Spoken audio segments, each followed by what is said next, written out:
शर्मा जी पंजाब से। हाँ जी। गुरुदेव भगवान आपके चरणों में कोटि कोटि प्रणाम। गुरुदेव, अन्य युगों में कई तरह के चमत्कार होते थे। अपने शरीर का आकार बदल लिया जाता था, कभी भी कोई गायब हो नहीं जाता के था। ऋषि महात्मा अन्य युगों में चमत्कार सबके नहीं होते थे। जो उस प्रकार की सिद्धि प्राप्त करते थे उनको होते थे, सबको होते थे क्या? अब आजकल की साधन ही नहीं उस कोट की। पहले जैसे सुनते थे कि ऋषियों के पास उनके मार्ग भ्रष्ट करने के लिए अप्सराएं भेजी जाती थी, सुना है आपने? अब जरूरत ही नहीं। समझ रहे हमारी बात? आजकल मन के अनुसार ही चलना है। शास्त्र, गुरु, संत, साधना। अब जैसे कुछ महापुरुष ऐसे हैं तो ये सिद्धियां भगवत प्राप्ति में बाधक हैं, ये भगवत दर्शन नहीं करने देंगे। जब कोई भगवत मार्ग में सच्चाई से अग्रसर होता है तो इंद्री द्वार झरोखन नाना, बैठे देवता करि करि थाना, आवत देखें विषय बयारी, तुरते देह किवाड़ उघारी। पहला काम करते हैं, देवी माया से पीड़ित होकर हर देवता अपने अपने अंगों पर विराजमान हो जाते हैं और जहां उसके अंदर जो वासना रही वो सामग्री सामने फेंक देते हैं भोग की, और स्वतंत्रता, और उसके लिए कोई बंधन नहीं, क्योंकि वो परमार्थ का पथिक है ना। अगर वो सच्चे गुरु का चेला नहीं है, उसे युक्ति पता नहीं है, तो समझेगा कि भगवान तो बाद में मिल जाएंगे और माफ भी कर देंगे। गिर गया, अब कोई सिद्धि नहीं आएगी। अब अगर उसको क्रॉस कर गया, किसी भोगों को नहीं भोगा, तब आगे ले रिद्ध सिद्ध पेरे बहु आई, बुद्धि लोभ दिखावे भाई, होए बुद्धि जो परम सयानी, तिंतन चितई न अनहित जा। ये हमारा नाश कर देंगे भगवत मार्ग। अच्छा, जैसे इसी प्राकृतिक शरीर को कई जगह दिखा देना, ये क्या चिदानंद बात हुई क्या?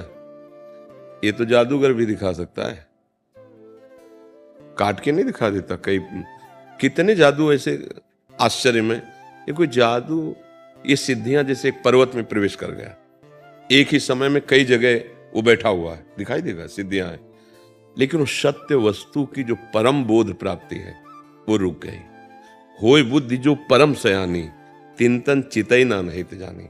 इनसे हमारा अनहित हो जाता। हमारा जो भगवत प्राप्ति, जो मोक्ष पद, जो ब्रह्म बोध, ये रुक जाए। तो जो मार्ग के पथिक सच्चे हैं वो इनको क्रॉस कर जाते हैं। आता है जैसे आपकी जो योग्यता है उसके अनुसार आपको पुरस्कार मिलेगा ना, वो नहीं अंदर आता है।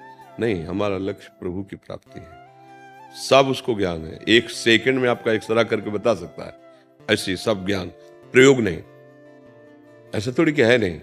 अगर कहीं विषम परिस्थिति पड़ी या कहीं विशेष, जैसे भरद्वाज जी से समस्त सिद्धियां थी, कभी प्रयोग नहीं किया, लेकिन जब भरत जी अयोध्या के पूरे परिकर के साथ पहुंचे तो एक ऋषि के आश्रम में इतनी व्यवस्था कहाँ हो सकती है?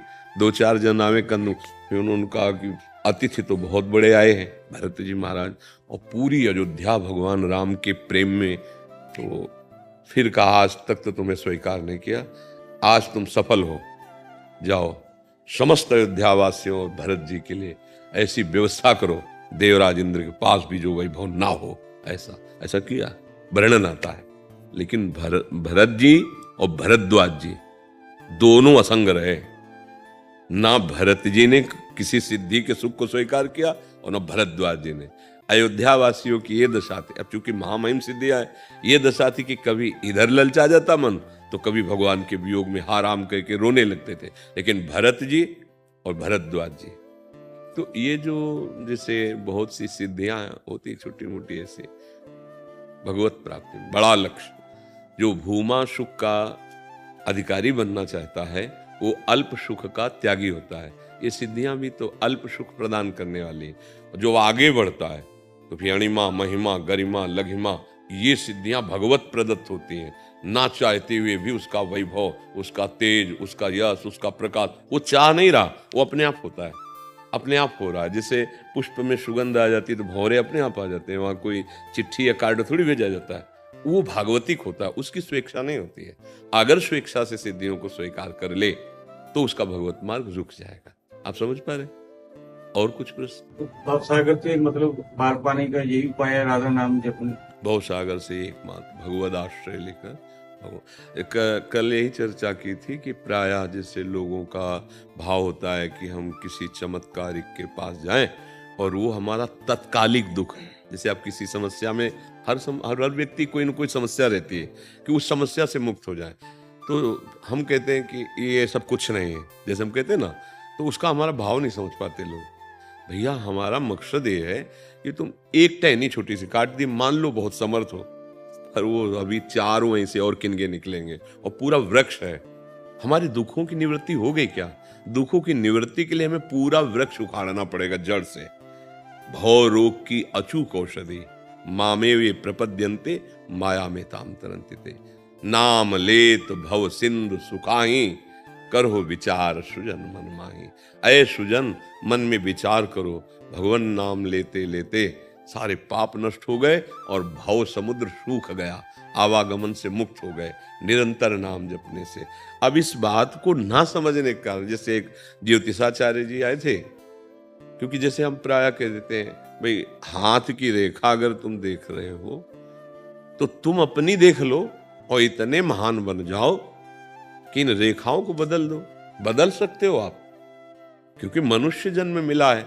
अब हमारी सत बात को ना समझने के कारण उनको लगा कि ये तो ज्योतिषाचार्यों की निंदा हो गई। नहीं, ज्योतिष शास्त्र सत्य है, ज्योतिष शास्त्र सत्य है, लेकिन वो क्या बताता है? तुम्हारे किए हुए कर्मों की रचना को। हम क्या बताते हैं? तुम्हारे किए हुए कर्मों की रचना को मिटाने के लिए, नए भाग्य की रचना के लिए। हम पशु नहीं हैं कि उन्हीं भोगों को भोगते हुए मर जाएं। हम नए भाग्य की रचना करेंगे। किससे? राधा राधा राधा राधा। अब क्या है कि जितनी बुद्धि उतना समझ में। फिर वही आए थे दर्शन करने और कहा कि मुझे क्षमा कीजिए, मैं आपकी वाणी को जब सुना आगे चल करके कई बार, तब मुझे समझ में आया भाई परमार्थ के पथ में कोई हमें गाली देगा, कोई हमें नमस्कार करेगा, ये तो संसार। अभी कड़वा नहीं लगेगा? वही पत्नी पुत्र परिवार, इसी में फंसे हो, पूरा जीवन नष्ट कर रहे हो। ये मरण धर्मा शरीर कभी भी 1 मिनट में छूट जाएगा। ये राधा राधा बोल, सब में भगवान की भावना कर। अब ये बात ना आगे वाली नहीं समझी, पीछे वाले बाबा कहे। तो ये संतों के पास जाए, अपना आग्रह दुराग्रह छोड़कर वो जो कह रहे हैं बड़ी सूक्ष्मता से समझे तो बात समझ में आ जाएगी। अच्छा, अब हमारे पास आए किस लिए हो? कुछ अध्यात्म की बात तो सुनने आए हो। अच्छे आचरण अगर करो, जीवन में किसी से आशीर्वाद मांगने की जरूरत नहीं है। पक्की बात कह रहा हूं। वही हम आपको सत्य वचन सुनने में अब रुचि कम रह गई है। अगर सत्य शास्त्रों की वार्ता, सत्य वार्ता सुनोगे तो ऐसा नहीं, कलयुग वहां है जहां उसके आचरण है। शराब पीना, मांस खाना, व्यभिचार करना, परिस्त्री गमन करना, हिंसा करना और स्वर्ण चोरी। अगर ये 5 में एक भी है तो कलयुग है, और अगर ये नहीं है तो नहीं है। अब बोलो यहां क्या कलयुग है? अपने लोग सब बैठे हैं, क्या कलयुग है? क्योंकि भगवत चर्चा हो रही, साधु समागम हो रहा है। यही तो हर समय हो सकता है। अगर हम नाम जप करो, अच्छे आचरण करो, व्यसन छोड़ दो, तो कलयुग का कोई प्रभाव नहीं पड़ेगा। शेरवंश महर्षि, आप जो सफेद में बैठे हैं, ये सारे एडवोकेट वकील हैं Punjab and Haryana high court में। तो महर्षि आपका सत्संग सुनते हैं और राधे राधे। उधर अभी कल एक जने मिले थे, इनमें से कह रहे थे कि अभी ऐसा माहौल हो गया है, सभी राधे राधे एक चैम्बर्स में रहते हैं, तो सारे। हम प्रणाम करते हैं, यदि आप ऐसा करते हैं तो धन्यवाद है। देखो, कलयुग में ध्यान, धारणा, समाधि या ब्रह्म ज्ञान बहुत कठिन है। कृतयुगे ध्यायते विष्णुम, त्रेतायाम यजतई मखई, द्वापरे परिचर्यायाम कलौ तद्धर कीर्तनात्। देखो अंदर, आंख मूंद के देखो तो मन अंधकार में वृत्तियों में भटक रहा है, हो जाएगा ऐसा। जी प्रबल जी पंचकुला से। राधा वल्लभ श्री हरिवंश। महाराज जी, क्या गुरु के प्रति समर्पण भगवान के प्रति समर्पण के बराबर है? ज्यादा है भगवान से। ज्यादा इसलिए कि भगवान हमारे हृदय में बहुत समय अनंत काल से बैठे रहे, पर चुप चुप बैठे हमारी दुर्दशा देखते रहे, अपनी माया को नहीं रोका, बैठे रहे ना हृदय में। सबके हृदय में भगवान है ना, लेकिन वही भगवान जब गुरु रूप से आए तब माया मुक्त कर दिया। इसीलिए गुरु गोविंद दो खड़े काकेला गोपाएं, तो बोले बलिहारी गुरु आपने जिन्होंने गोविंद दियो बताए। तो गोविंद ही गुरु हैं, पर गोविंद जब हृदय में बैठे हैं तो सबका हृदय आनंदित होना चाहिए ना। बोले इसलिए नहीं हो रहा कि गोविंद तक पहुंच नहीं है। और जब वही प्रभु गुरु रूप से आए तब फिर अज्ञान का अंधकार नष्ट हुआ और साक्षात्कार हो गया। गुरु और प्रभु दो नहीं, दो ही कहे ना अनन्यता, गुरु गोविंद एक ही हैं। गुरु साक्षात पर ब्रह्म। तो अगर हम बात माने भगवान की तो कह रहे मोते ही अधिक गुरु ही जिए जानी, मेरे से भी अधिक गुरु का सम्मान करे, गुरु का भाव करे। और भगवान ने सबरी जी के सामने कहा, सातो शम मुहिमय जग देखा, मोते अधिक संत कर लेखा। गोस्वामी जी ने एक जगह कहा, मोरे मन प्रभु अस विश्वासा, राम ते अधिक राम कर दासा। तो कई जगह ऐसे पॉइंट मिलते हैं जिनके कारण हम कहते हैं कि गुरु भगवान से भी बढ़कर मानने योग्य है। भगवान ही है, पर गुरु आकर माता की तरह फिर हमें संभाले और अपने स्वरूप का साक्षात्कार करवाए। ऐसे में जैसे आप लोगों को देखते हैं तो हम एक संत के ही तुल्य देखते हैं। हमारे भारत की रक्षा के लिए अपने प्राणों की बाजी लगा दे। देखो, जब ये अपराधी जन प्रवेश करते हैं तो हमें जब सुनने को मिलता है कि हमारे देश के अमुक जवान, तो देखो ये संत हैं, अपने परिवार से दूर रह करके और हर कष्ट सहकर जहाँ जैसा आदेश हुआ सरकार का प्राणपण से लगे। हम प्रणाम करते हैं, आदर करते, बस बीच बीच में नाम जप करते रहना, प्रभु का नाम जप करते रहना। हमें बहुत प्यारे लगते हैं हमारे देश के जो रक्षक जवान हैं। तुम रात्रि में जो तुम चैन से सोते हो ना, तब ये रात्रि में बेचैन होकर टहलते कि अगर एक भी घुसा तो सैकड़ों को मारेगा, समझो। तो इनका स्वागत, इनका सम्मान, इनकी प्रियता हमारे लिए बहुत हृदय में है। हम अपने राष्ट्र रक्षक सैनिकों को प्रिय समझते हैं, क्योंकि हमारी पूरी सभा, पूरी सेना, देखो अगर आप गृहस्थी में चैन से सो रहे हो तो ये हमारे प्रभु के सवाल, और नाम जब करते रहेंगे तो इनका मंगल अपने आप होता है। बहुत सुंदर, बड़ी कृपा की दर्शन दिए आकर के, अहो भाग्य कि हम तो कहीं जा नहीं पाते शरीर अस्वत्थता का, आप सब संत जन कृपा करते हैं। प्रभु जब अनुग्रह करते हैं तब संत दरस होता है। नहीं, प्रभु अनुग्रह से जब द्रवहि दीन दयालु राघो तो साधु संगति पाए। तो परस्पर जो बोधयंतः परस्परम, भगवत चर्चा, भगवत दर्शन, ये भगवान की अहेतुकी कृपा से होता है। हाँ। निरंतर नाम स्मरण, सार बात रह गई साधना में, जो बने सो बढ़िया, नहीं तो निरंतर नाम स्मरण, बस एक शब्द है। नारद जी ने कहा, अव्यावृत भजनात् अखंड तैल धारावत भगवद स्मृति, तार न टूटे। कोई भी विकार हृदय में नहीं रहेगा, कोई भी विकार तुम्हें पराजित नहीं कर पाएगा, कोई भी ममता जाल तुम्हें फंसा नहीं पाएगा। बस निरंतर नाम। हम लोग जहां नाम को छोड़े, हनुमान जी महाराज करे सावधान, का हनुमंत विपत्ति प्रभु सोई, जाओ तो सुमिरन। निरंतर भजन करो, नहीं विपत्ति में फंस जाओगे। विपत्ति क्या है? संसार प्रिय लगने लगना। संसार का कुछ भी पद, भोग, व्यक्ति, स्थान जो प्रभु से विमुख कर दे, वो हमारे लिए ठीक नहीं है। इससे बचाएगा नाम, नाम स्मरण। जितना नाम स्मरण जीवन का सार है। बस अंदर ही अंदर, अंदर ही अंदर अंतर्दाव लगी रहे, धुआं न प्रगटे कोय, कह जाने दिल आपनो, या जा सिर बीती होए। अंदर ही अंदर ऐसी नामाग्नि पैदा हो जाए कि चैन न मिले हमें हर समय। देखो अपने लोगों को भगवान ने तो दासत्व दे दिया, अब इस दासत्व का निर्वाह उन्हीं के बल से करना है, पर स्वामी का विस्मरण न हो, यही सच्चा दासत्व है। हर समय उनका स्मरण, हर समय।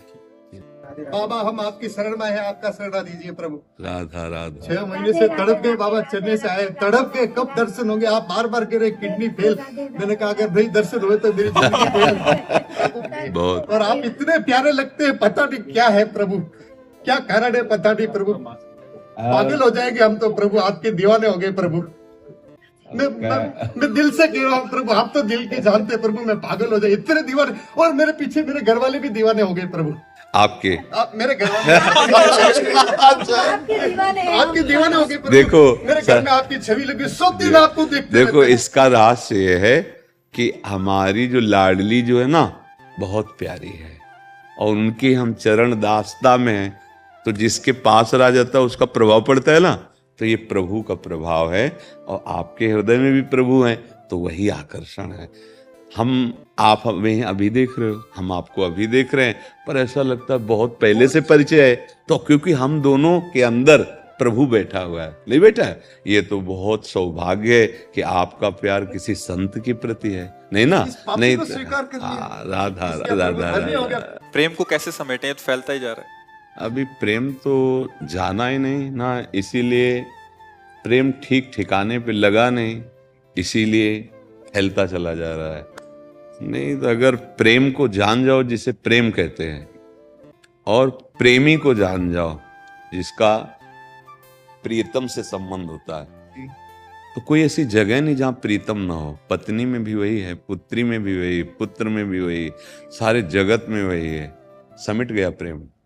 हम समझते हैं इनसे प्रगट में अलग होना प्रेम है, नहीं नहीं, इनमें जो बैठा हुआ है उसको जानना प्रेम है।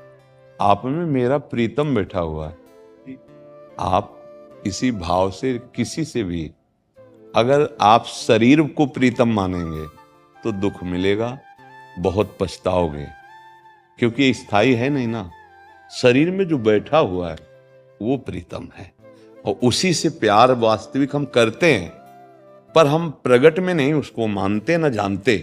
वो निकल जाए तो फिर इस शरीर को कौन रखेगा, लेकिन उसको हम ना जानते हैं ना उसको मानते हैं। इसलिए कहा गया कि तुम्हारा प्रेम जो है वो झूठा है, क्योंकि झूठे शरीर का प्रेम है। प्रेम सत्य से होता है, और सत्य प्रेम है, तो उस सत्य स्वरूप प्रेम को जब हम भगवत स्वरूप में लाते हैं तब सच्चा हो जाता है। कुत्ते में भी भगवान देखा, खंबे से भी भगवान प्रकट हुए, नहीं प्रकट हुए। देखो विट्ठल भगवान को नामदेव जी ने कुत्ते में से प्रकट कर, ये प्रेम, कुत्ते में भगवान, खंबे में भगवान, तो पत्नी में भगवान, पुत्र में भगवान, सब वही बने बैठे हैं। पर हम ये नहीं देखते, हम देखते हैं शरीरों को। ध्यान देना, अब वो फैल गया, अब वहां लागू नियम हो जाता, सबकी ममता ताग बटोरी, फिर मम पद मनहि बांध बर डोरी। तो अंदर से पहले नाम जप करो, समेटने की ताकत आ जाएगी। नाम जप करते रहो, कोई गंदा आचरण ना हो, बदनाम।